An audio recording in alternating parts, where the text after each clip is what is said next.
is with us now, Democratic Senator Evan Bayh of Indiana. Senator, you've opted to retire, give up your seat in an environment where moderates in either party are in rare supply. What's going on here? Especially when we see on the left, it's never enough.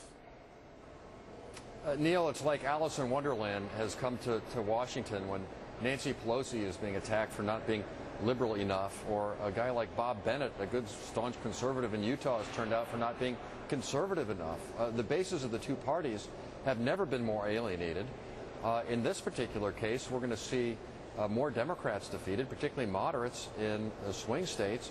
And so this is all for the left, this is very self-defeating. They're going to do more to harm the cause of progressive governance than Republicans ever could. It's very self-destructive.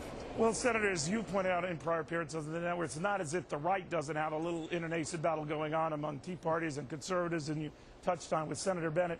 But what particularly intrigues me, what's going on within your party, Senator, is the fact you have unions walking away from a senator they helped elect, that is Blanche Smith, and then going on to say, look, we don't find you, Nancy Pelosi, perhaps one of the more liberal members of the House, period, leaving aside her speakership, isn't spending enough. What's really going on here just within your party? Neil, there's a complete lack of tolerance. And, you know, being with some of the more passionate members of my party 80% or even 90% of the time isn't enough. It's 100% or nothing. And what they're going to end up with is nothing. But, you know, any deviancy from party orthodoxy is treated as an act of betrayal, an act of moral turpitude, a lack of courage. And, you know, the whole idea of principled compromise around which a representative democracy needs to function when you have checks and balances has just been totally thrown to the wayside. But so what's happened? Senator, the closest linking in philosophy with you in the Senate, as far as I can see, sir, is Blanche Lincoln in Arkansas.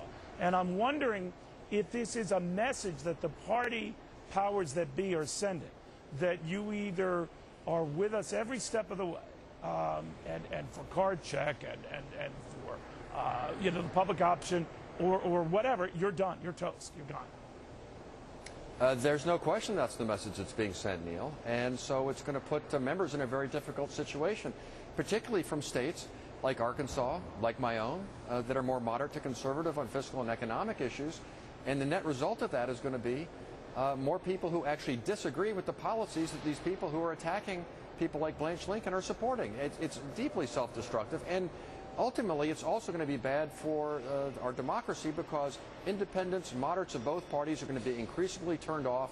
They're going to say a pox on both your houses, and that's not how the process is supposed to work. We'll watch it, Senator Bayh. Good seeing you again. Be well. Neil, by the way, congratulations on once again being #1 in your time slot for, I think, the 8th year. That's well done. Yeah, there are a lot of people who have nothing else to do. But no, Senator, that's very nice. Seriously, that's very nice. Be well. Senator Evan Bayh.